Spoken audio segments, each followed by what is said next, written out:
Good morning children, कैसे हैं आप। आशा है आप सब स्वस्थ हैं और खुश हैं और इस नए दिन में नए चैप्टर को पढ़ने के लिए तैयार हैं। ठीक है, अब आप निकाल लीजिए अपनी रचनात्मक व्याकरण पुस्तक का चैप्टर 8 क्रिया। आज हम पढ़ेंगे क्रिया। क्या होता है क्रिया? क्रिया यानी होता है किसी काम के करने या होने का बोध जो शब्द कराते हैं, है ना, उसे क्रिया करते हैं। मतलब काम वाले शब्द को क्रिया कहते हैं। आओ समझते हैं। जैसे दिया है, कूड़ा कूड़ेदान में डाले, साबुन से हाथ धोए, फल ज़रूर खाए, भोजन को ढककर रखे, भोजन साफ पानी में पकाए, उबला पानी पिए। ये जो आप रेड अक्षरों से जो दिए गए ना, डाले, धोए, खाए, है ना, रखे, पकाए, पिए, ये सब क्या है? काम के होने का बोध हो रहा है। तो इसका अपन ये देख सकते हैं, डालना, पकाना, खाना, रखना, धोना, पीना इत्यादि शब्दों से किसी न किसी काम के करने या होने का बोध हो रहा है। तो काम वाले शब्दों को क्रिया कहते हैं। जैसे कि किसी काम के होने का बोध हो रहा है, मतलब उससे कुछ काम हो रहा है, ऐसे हमें पता चलता है। तो इसकी परिभाषा इस तरह से होगी, जो शब्द किसी काम के करने या होने के बारे में बताते हैं उन्हें क्रिया कहते हैं। ठीक है, समझ में आया? फिर से एक बार पढ़ें। जो शब्द किसी काम के करने या होने के बारे में बताते हैं उन्हें क्रिया कहते हैं। अब ध्यान दो, कर्ता के लिंग के अनुसार क्रिया का रूप बदलता है। जैसे अगर लड़की है तो देखिए, कंचन खेल रही है, और लड़का है अजय खेल रहा है। तो यहाँ पर क्रिया का रूप बदला, रही है, रहा है। खरगोश गाजर खा रहा है, मछली तैर रही है। तो ये खेल रही, खेल रहा, खा रहा, तैर रहा, ये क्रिया को बता रहा, लेकिन लिंग के अनुसार क्रिया का रूप बदल गया। अब देखिए, वचन बदलने पर भी क्रिया का रूप बदलता है। जैसे बच्चा हंस रहा है, एक बच्चा है तो हंस रहा है, और बहुत सारे हैं बच्चे हंस रहे हैं। घोड़ा दौड़ रहा है, घोड़े दौड़ रहे हैं। तो वचन बदलने पर भी क्रिया का रूप बदलता है। समझ में आया? एक तो लिंग के अनुसार क्रिया का रूप बदलता है, और दूसरा है वचन बदलने पर भी क्रिया का रूप बदलता है।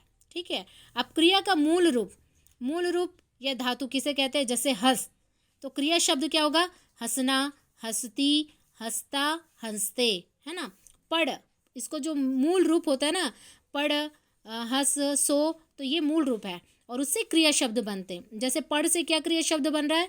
पढ़ना, पढ़ती, पढ़ता, पढ़ते। सो से सोना, सोती, सोता, सोते। ठीक है, ये शब्द जो मूल रूप है उससे क्रिया शब्द बनते हैं। इन क्रियाओं के मूल रूप हैं हंस, पढ़, सो। क्रिया के मूल रूप को क्या कहते हैं? धातु कहा जाता है। में धातु में प्रत्यय जोड़कर अन्य क्रिया शब्द बनाए जाते हैं। जैसे कि राजन खेलता है, खेल शब्द हमने लिया, खेल मूल धातु लिया, तो उसे क्या क्या क्रिया शब्द बन रहा? देखिए, राजन खेलता है, मैं भी खेलूंगा, क्या तुम खेलोगे? दीर्घा नहीं खेलेगी। तो ये जो खेल जो मूल धातु है उससे कितने सारे क्रिया शब्द बने? खेलता है, खेलूंगा, खेलोगे, खेलेगी, ये शब्द क्रिया शब्द बने। ठीक है, अब क्रिया के भेद देखते हैं। क्रिया के भेद यानी क्रिया के प्रकार, दो प्रकार के होते हैं। एक तो सकर्मक क्रिया, दूसरा अकर्मक। ठीक है, भेद को ही प्रकार कहते हैं। तो क्रिया के कितने भेद हुए? दो भेद हुए, सकर्मक और अकर्मक। ठीक है, अब सकर्मक क्रिया किसे कहते हैं ये हम देखते हैं। अब देखिए, मानसी ने फोन उठाया, मानसी ने क्या उठाया? फोन उठाया। सलमा सेब खा रही है, क्या खा रही है? सेब खा रही है। और नकुल ने नेहा को पढ़ाया, नकुल ने किसको पढ़ाया?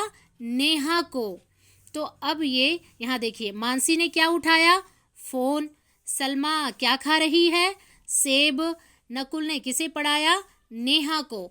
तो जिस वाक्य में हमें प्रश्न का उत्तर मिल जाता है उसे सकर्मक क्रिया कहते हैं। ठीक है, जैसे मानसी ने फोन उठाया, तो मैंने पूछा क्या उठाया? फोन उठाया, आपको फोन उत्तर मिल गया ना, तो यह है सकर्मक क्रिया। ठीक है, जिससे कर्म है।